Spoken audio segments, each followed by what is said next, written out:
வணக்கம் உறவுகளே, எல்லாரும் எப்படி இருக்கீங்க? நல்லா இருக்கீங்களா? மறுபடியும் நான் ஏற்றிங்கிற டு குடைச்சல் தாங்க. என்ன ஒரு வித்தியாசம், சனிக்கிழமை கிளம்பணும்னு நினச்சிட்டு இருந்தேன். வெள்ளிக்கிழமை நைட்டே கிளம்பிட்டேங்க. பார்க்க நோயாளி மாதிரி இல்லைல்ல. ஆனால் நான் கொஞ்ச நாளாவே ஒரு ரெண்டு வீடியோ நான் போட்டிருப்பேன். எனக்கு லோ பிபியாக இருக்குது அப்படின்னு சொல்லிக்கிட்டு. ஸோ 3 டேஸாக குறையலை. நம்ம இங்கே நேட்டிங்கிற ஜெனரல் ஹாஸ்பிட்டலில் போனால் கூட யாராவது இருக்கணும் அப்படி சொன்னாங்க. சரி நம்ம வீட்டுக்கு போயிடலாம், இங்கேருந்து ஒத்தைக்கு இருந்து கஷ்டப்பட வேண்டாம்னு சொல்லிட்டு வீட்டுக்கு போயிட்டேங்க.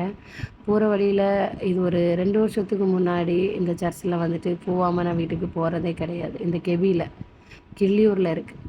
இந்த கெபியில் போகாத ஒரு நாள் கூட கிடையாது. அப்படி போவேன். அந்த நேரங்கள்ல எல்லாம் என்னோடய மன கஷ்டத்தை, எந்த ஒரு கஷ்டமாக இருந்தாலும் வாய் விட்டு சொல்கிற இடம் அந்த இடமா தான் இருந்துச்சு. ஸோ அப்படியே இன்றைக்கும் வரும்பட்சத்தில் பார்த்தேன். கொஞ்சம் மனசு கொஞ்சம் நிம்மதியாக இருந்துச்சு. கடவுளே, என்னை வந்துட்டு ரொம்ப நாள் எல்லாம் வைக்கணும்லாம் நான் ஆசைப்பட மாட்டேன். கொஞ்சம் கொஞ்சம் என் ஃபேமிலி ஒரு ஒரு சொந்த வீடோ, என் பிள்ளைங்களுக்கு ஒரு நல்ல ஒரு படிப்பை கொடுக்க வரையுமாவது எனக்கு கொஞ்சம் ஹெல்த்தியான உடம்பை தாங்க. நம்ம ஹெல்த்தியாக இருந்தால் தானே நம்ம வேலையை பார்க்க முடியும் அப்படின்னு சொல்லிட்டு, அதுக்கப்புறம் இது அங்கே குளச்சல் பஸ் ஸ்டாண்டு. இந்த வாட்டி என்னென்னா, எங்கள் வீட்டுக்கு தெரியவே செய்யாது நான் ஊருக்கு வர்றது. இல்லைனா எப்படி 10 வாட்டியாவது ஃபோன் பண்ணும்.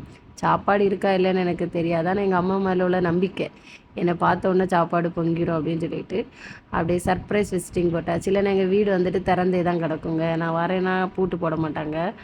ஸோ அப்படி லைட்டெல்லாம் வெளியே ஆஃப் பண்ணி போட்டுருந்தாங்க. வந்தேன், லைட்டு போட்டோன்னே சிம்பான்னு தான் சொன்னேன். எங்கேருந்து துள்ளி குதிச்சு வந்தான்னு தெரில. மாடியில் கிடந்தவன் கொஞ்சம் நேரத்துக்கு உருண்டு புரண்டிட்டான். நிறைய உண்டு. நான் கட் பண்ணிட்டேன். 3 மினிட் வீடியோ வாட்டு போடலாம் அப்படின்னு சொல்லிட்டு தான் கட் பண்ணிட்டேன். அங்கே முத்தம் இங்கே முத்தம் அப்படின்னு சொல்லிட்டு சிம்பாமா சிம்பாமான்னு கூப்பிட்டா வாழை ஆட்டிகிட்டே இருக்கான். அந்த வால் ஆட்டுறது ரொம்ப கூடி போச்சுங்க. அதுக்கப்புறம் ஒரு ஒரு நல்ல ஒரு வீடியோ என்னோடய சிம்பாட்ட ஒரு பெரிய மாற்றம் இருந்துச்சு. அது கண்டிப்பாக நான் ஒரு வீடியோவாட்டி எடிட் போடுவேங்க. அதை பார்த்துட்டு நிறைய பேர் பார்ப்பீங்க. சிம்பா எனக்கு வேண்டி கதவை தட்டுறான், கதவை திறக்க சொல்லி கையால் தட்டுறான். எனக்கு பார்த்து சிரியாக வந்துச்சு. ஸோ எங்கள் அம்மா உள்ளே இருந்துட்டு அது யார் கொஞ்சம் நேரமாக கதவு திறக்கவே இல்லை. நானும் சரி சிம்பாவை கொஞ்சலான்னு சொல்லிக்கிட்டு அப்படியே படியில் இருந்தாச்சு. இருந்த பிறகு தான் அவன் மடியில் வந்து கிடந்தான். அதுக்கப்புறம் பார்த்தா எங்கள் அம்மா எப்படியோ ஒரு வழியாக கதவை திறந்து நைஸாக எட்டி பார்க்குது.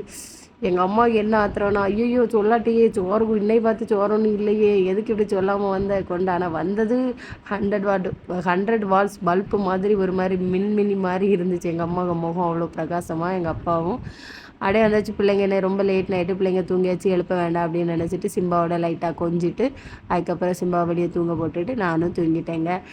இவ்வளோ தாங்க. விலாக்ஸ் பிடிச்சிருந்தா மறக்காமல் லைக் பண்ணுங்கள். தேங்க்யூ.